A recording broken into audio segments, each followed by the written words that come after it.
El primer invitado de la tarde es alguien prácticamente de la familia, ¿eh?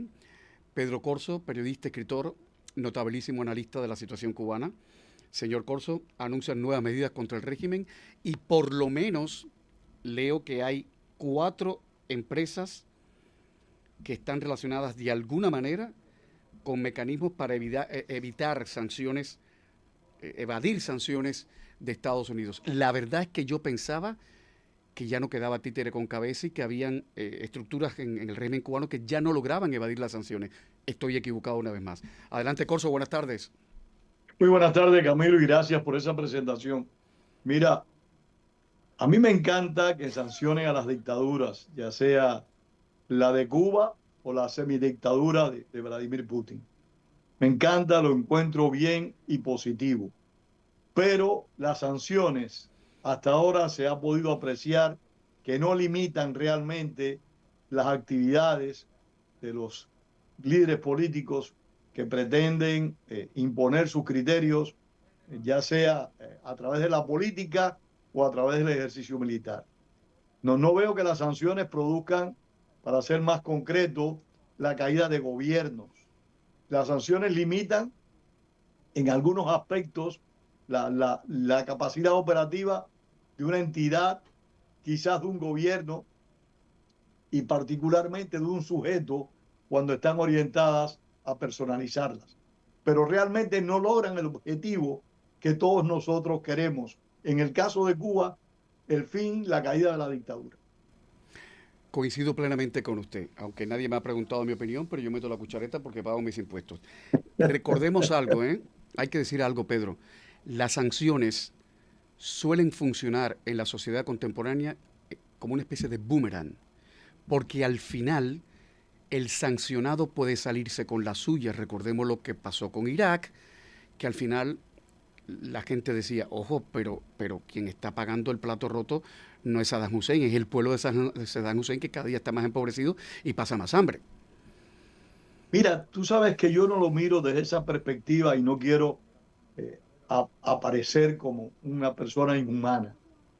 Yo creo que los pueblos tienen que sacrificarse, tienen que entregarse a la causa, que los pueblos están obligados a actuar por sus derechos y por sus libertades cuando realmente las ansían. Yo me refiero a que las sanciones no determinan que cambie una política, porque quizás en este momento dos de los países más sancionados del mundo sean la Irán de los ayatolás y la Rusia de los Putin, porque Exacto. no hay un solo Putin, hay varios. Uh-huh. Y realmente no vemos, al menos que yo sepa, déjame hablar con propiedad, que yo sepa, no veo que en algún momento Irán esté dispuesto a dar marcha atrás y menos todavía que Vladimir Putin esté dispuesto a dar marcha atrás con la guerra criminal que ha desatado contra Ucrania. A mí me parece, yo creo que lo hemos comentado más de una ocasión, yo soy partidario de la acción directa. Y tú te recordarás que por los años, aunque tú eres muy joven, por los años 70 se hablaba de la política de contención entre la Unión Soviética y los Estados Unidos. Se hablaba de aquella teoría que desarrolló Henry Kissinger de la destrucción mutua asegurada. Y también se hablaba de la teoría de la interrupción, o sea, la teoría que realmente significaba una ruptura total entre las dictaduras y las democracias. Yo soy partidario de eso. Yo creo que con medias tintas no se llega a ningún lugar. Hay que actuar con firmeza y con consecuencias, que sí, es cierto que van a salir muchas personas lastimadas, un número importantísimo no se merece ser lastimada, pero es que esas personas a la vez están siendo lastimadas por su propio gobierno de una forma permanente, sistemática. Señor Corso, ha venido usted contundente hoy. Me gusta cómo ha venido usted hoy, la verdad. No, yo trato de ser siempre así. Lo que pasa que tú sabes que hay días que uno duerme mejor y duerme peor. Bueno, voy a seguir en ese tono y ya que estamos en este berenjenal, sigo así, ¿eh? Decía yo en la portadilla del programa, que es la portadilla que transmite cada noche, Canal 41 a las 7 a las 10 de la noche, que en Filipinas Marco Rubio no para de hablar de Cuba. El jueves dijo que el presidente Trump sigue buscando una oportunidad para influir en cómo se desarrollan las cosas en Cuba. El miércoles dijo que Washington mantiene la opción militar y el colapso económico para lograr un cambio de régimen. Yo no sé si va a hablar el viernes de Cuba, quién sabe. Ahora, mi pregunta es, ¿usted forma parte de esa corriente de opinión que empieza a estar un poquito cansada de las declaraciones políticas que vienen desde Washington respecto a Cuba? ¿O no? Yo nunca he sido partidario de la retórica a pesar de ser periodista. Creo que los políticos tienen que actuar, tomar decisiones muy críticas, a veces perniciosas. Hoy estaba leyendo un trabajo sobre la decisión del presidente Truman de lanzar aquellas 2 bombas atómicas sobre Hiroshima y Nagasaki. Lo traumático que fue para él y para muchos miembros de su equipo. Y considero que una decisión de confrontación abierta con cualquier régimen que tiene capacidad no solo para destruir a su propio pueblo como el cubano, sino que tiene capacidad para hacer mucho daño, debe ser traumático, pero me parece que hay que tomarla. El documento que emitió el Departamento de Estado el pasado lunes, si no me equivoco, aunque no es nuevo, recoge mucha información vieja, lo presenta de una manera sistemática. Para mí es una especie de encauzamiento, es una especie de documento para ser presentado al pueblo de Estados Unidos para tomar acciones a posterior. Creo que ese es lo que busca esa presentación, que te repito, no es nueva, pero reitera el peligro histórico del sistema totalitario cubano hacia Estados Unidos. Mira, Camilo, yo llevo muchos años estudiando lo que llamamos la Revolución Cubana y sus consecuencias. Fidel Castro no es un enemigo normal de ningún país. Fidel Castro y la tropa que creó a su alrededor fueron odiadores de oficio. O sea, Castro nunca miró a Estados Unidos como un enemigo político o ideológico. Fidel Castro miró a Estados Unidos como un enemigo vital, algo que hay que destruir, algo visceral, tal y como lo hacen los ayatolás en Irán. Odian a este país, odian lo que representa a este país. No es que discrepen de este país, no, lo odian. Y siempre van a intentar desestabilizarlo, crear crisis. Y a mí me parece que si consideramos en las condiciones precarias en las que está viviendo el pueblo cubano y el peligro que encierra el castrismo para Estados Unidos, aunque sabemos que esta es una gigantesca potencia y Cuba está sometido a una total miseria.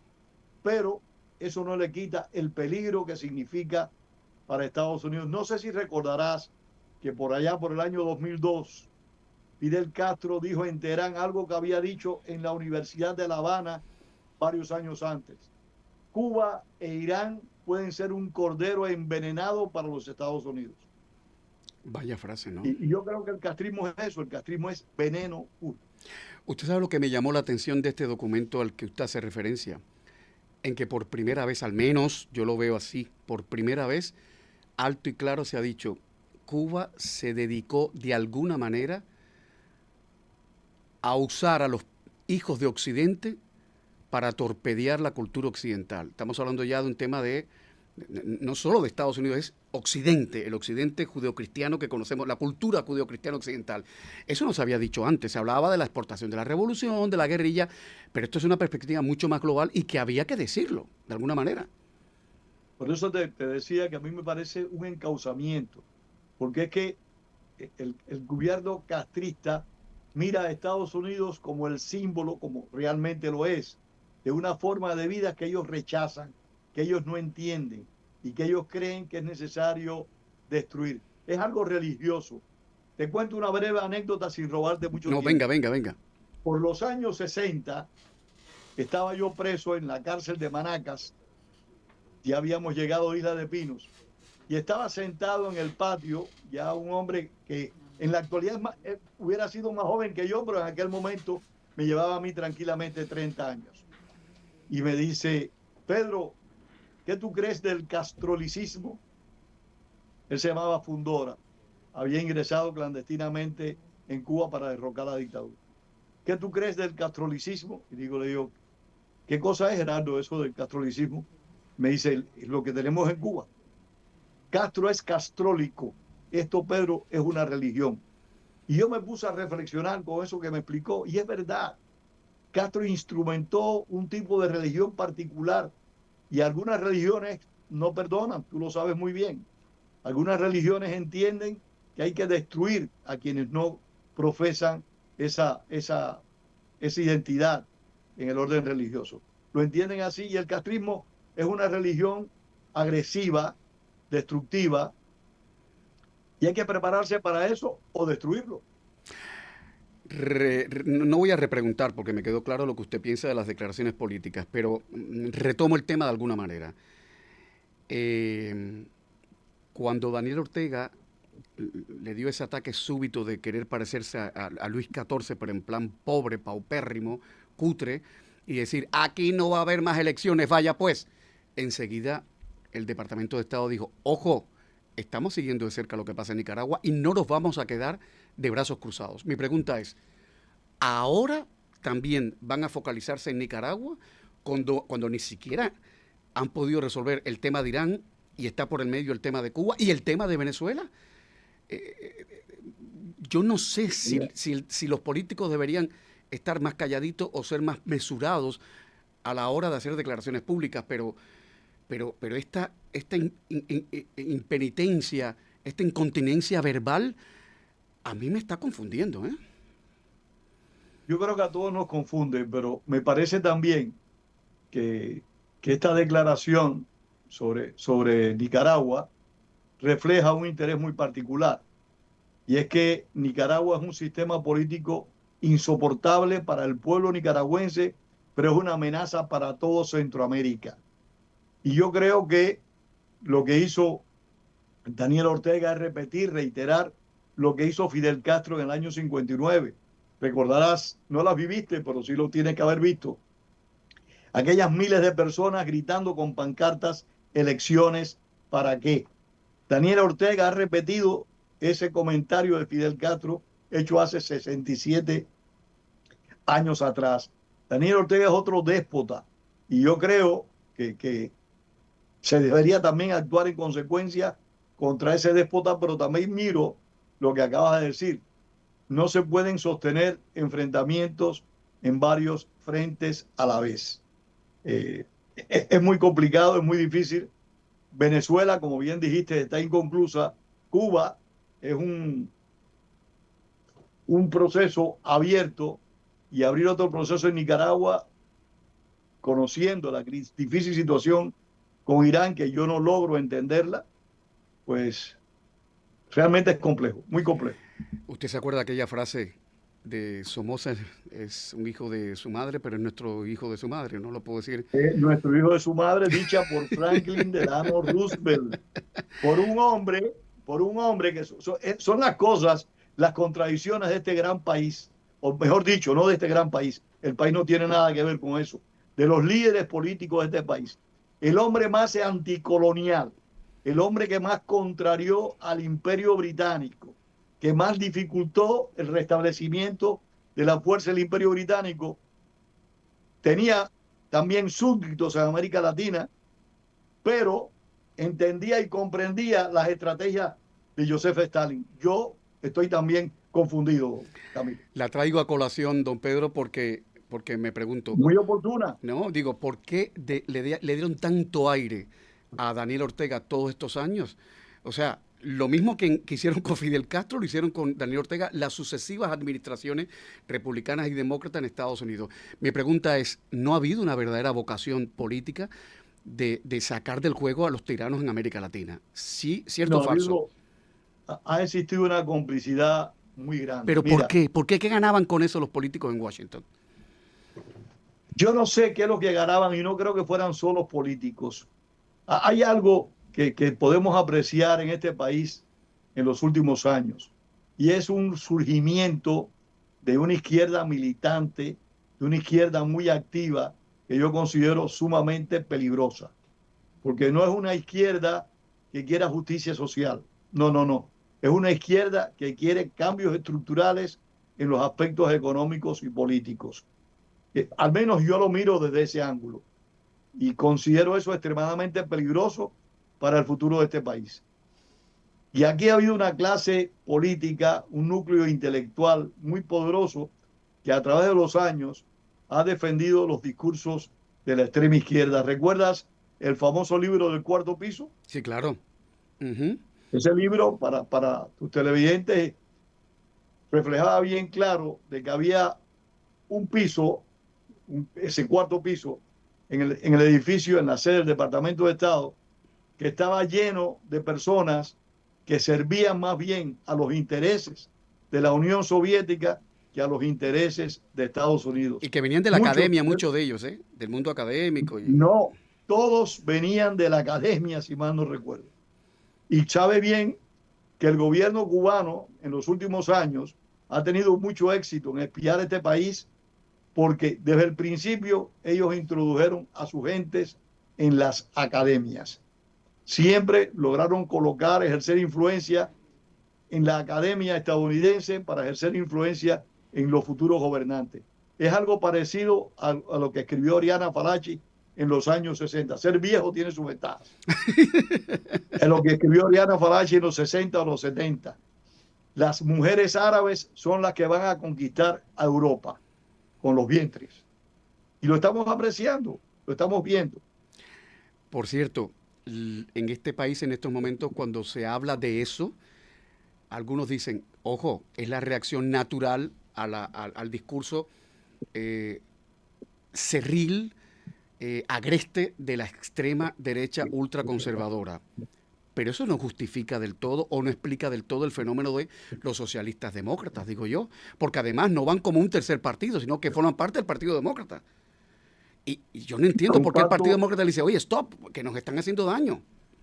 Comparto tu opinión en un 100%. Es cierto, y lo apreciamos en América Latina, el hecho de que los grupos extremistas hayan llegado al poder en los últimos años, que desde mi perspectiva en este momento lo están perdiendo para beneficio de los latinoamericanos. El hecho de que esta gente llegara al poder, los Hugo Chávez. Yo vivía en Venezuela cuando el golpe militar y vi cómo la clase dirigente venezolana, salvo muy contadas excepciones, apoyó a Hugo Chávez, un golpista, cuando se postuló para presidente del país. Y eso lo hemos apreciado en numerosos países latinoamericanos. Tú recordarás que la clase económica más importante, contadas excepciones como en todas las cosas, de Nicaragua, hicieron negocio con Daniel Ortega. Y yo me atrevería a decirte que la clase económica más poderosa de Cuba no hizo negocio, al menos unos cuantos de ellos, con Fidel Castro, porque Fidel Castro no lo quiso, los odió desde el principio. O sea, hay individuos que les gusta conciliar con el poder, aunque puedan sospechar de que ese poder al final del camino les va a hacer cenar el cuello. Mire, recuerde que aquí hay congresistas republicanos, conservadores, ultraconservadores, que como sus estados comercian con Cuba, ellos defienden entonces, bajo la bandera del libre comercio, de alguna manera intentan legitimar lo que está pasando en Cuba. Sí, señor. Y viajan a Cuba y olvidan, culpan a su país independientemente. Bueno, al único gobierno que no se ha podido culpar es al de Barack Hussein Obama. Desde que llegó al poder, inició un proceso de acercamiento y contemplación hacia el castrismo sin pedir ninguna concesión. Ni lograr nada, ¿eh? ¿No? ¿Eh? Ni lograr nada tampoco, no logró Ni nada. lograr nada, no, porque es que no logró nada. A mis compatriotas y los tuyos no les gusta que yo les recuerde que todos los presidentes de Estados Unidos, todos sin excepción, trataron de hacer relaciones con Cuba. Y eso es importante, porque Estados Unidos no odia al pueblo cubano, ni odia al gobierno cubano. Tenía diferencias con el gobierno castrista, pero no lo odiaba. Trataron de hacer relaciones con Cuba, todos, hasta el señor Ronald Reagan.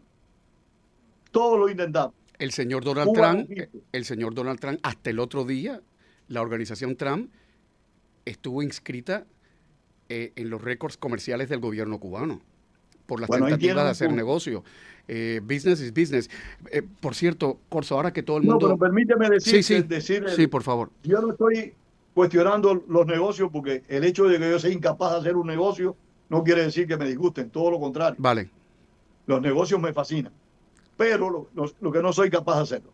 Pero lo que te quiero destacar es que todos quisieron tener relaciones diplomáticas con Cuba, pero le exigían al gobierno cubano algunas concesiones. El propio Jimmy Carter le exigía al gobierno cubano respeto a los derechos humanos. El gobierno cubano nunca aceptó. ¿Por qué aceptó hacer relaciones con Barack Obama? Porque Obama fue el único que nunca le exigió a Raúl Castro una sola concesión. La hizo, como decíamos en Santa Clara, de gratis. Obama no se había ido de Cuba y Fidel Castro ya estaba diciendo en su periódico Granma, en su Pravda, que Obama era un caballo de Troya. Recordemos eso. Por cierto, don Corso, ahora que todo el mundo quiere ser presidente de Cuba, hay una figurilla mediática que se dedica a sanar las almas. Fue periodista, pero ahora se dedica a sanar las almas. Es un gurú. Ese es uno de ellos, que quiere ser presidente de Cuba. Y ahora todos quieren un pedacito, ¿no? Ser alcalde de Marianao, en fin. Lo que habla muy mal de nosotros los cubanos, hay que decirlo arte claro. Ahora que todo el mundo tiene un plan para salvar a Cuba y lo dicen en los medios Puro de comunicación. oportunismo en muchas personas. Hay otras personas Sí, que lo que hacen de toda su corazón, vida, es verdad. no, y toda su vida han estado comprometidas en esa gestión. Pero estos son de última hora, ¿eh? Estos Estos son de aparecen de última última hora hora. porque ven la proximidad del fin del castrismo, o al menos eso creen, y entonces sacan la cabeza. Bueno, pensando en esas figurillas mediáticas totalmente ridículas y patéticas que quieren ser gobernantes en la Cuba del futuro, yo le pregunto a usted, porque de eso no hablan ellos, ¿cómo enfrentar lo que a mí me parece uno de los principales retos de una posible transición democrática en Cuba? El daño antropológico que ha hecho el castrismo. Porque se puede llenar la calle 23 de Macy's, de Sears, de Palacio de los Jugos, y los cubanos seguiremos siendo gente auténticamente antidemocráticos o por lo menos muy maduros desde el punto de vista democrático. ¿Qué hacer? Eso es un cuesta arriba muy peligroso y realmente escabroso. Yo creo que el proceso educativo en Cuba va a ser fundamental. Nosotros tuvimos la ventaja de tener un hombre excepcional, un visionario único quizás para mí en toda la historia de América Latina y me atrevo a decir hasta del mundo, que se llamó José Martí. Y fue muy claro y muy preciso en decir que solo la verdad nos acercará a una vida más sana y más confortable. Y por eso soy de la opinión que los cubanos todos deberíamos hacer un profundo acto de contrición. Yo no soy religioso, no lo estoy hablando en el aspecto religioso de cualquier religión. Un acto de contrición donde cada uno de nosotros nos miremos por dentro Sí, señor. y veamos, apreciemos cuáles han sido nuestras responsabilidades o nuestras irresponsabilidades. Porque respaldar un gobierno que siempre ha negado los derechos humanos, que ha fusilado y encarcelado por gusto, eso es una irresponsabilidad, por no llamarle complicidad. Pero hay que hacerlo. Yo creo que ese sería el primer paso para romper ese daño antropológico que también ha descrito a través de los años ese intelectual cubano más que respetable, Dagoberto Valdés. Y que prefiguró Mañach con lo del choteo, que todo lo tiramos Bueno, a mira, yo mondongo y vas. con Mañach yo tengo mis reparos, no el del choteo, el hecho de que haya ayudado en el 59 a hacer la reforma universitaria, que realmente era una reforma universitaria a la conveniencia del régimen que se estaba estableciendo. Señor Corso, muchas gracias por haber estado en el programa. Hemos estado muy intensos hoy, nos van a excomulgar, nos van a lapidar quizás, pero usted Eso paga es sus más impuestos. peligroso que la excomunión. Cuídese mucho, un abrazo, señor Corso. Y tú también, muchísimas gracias y a la orden. Chao, chao. Chao.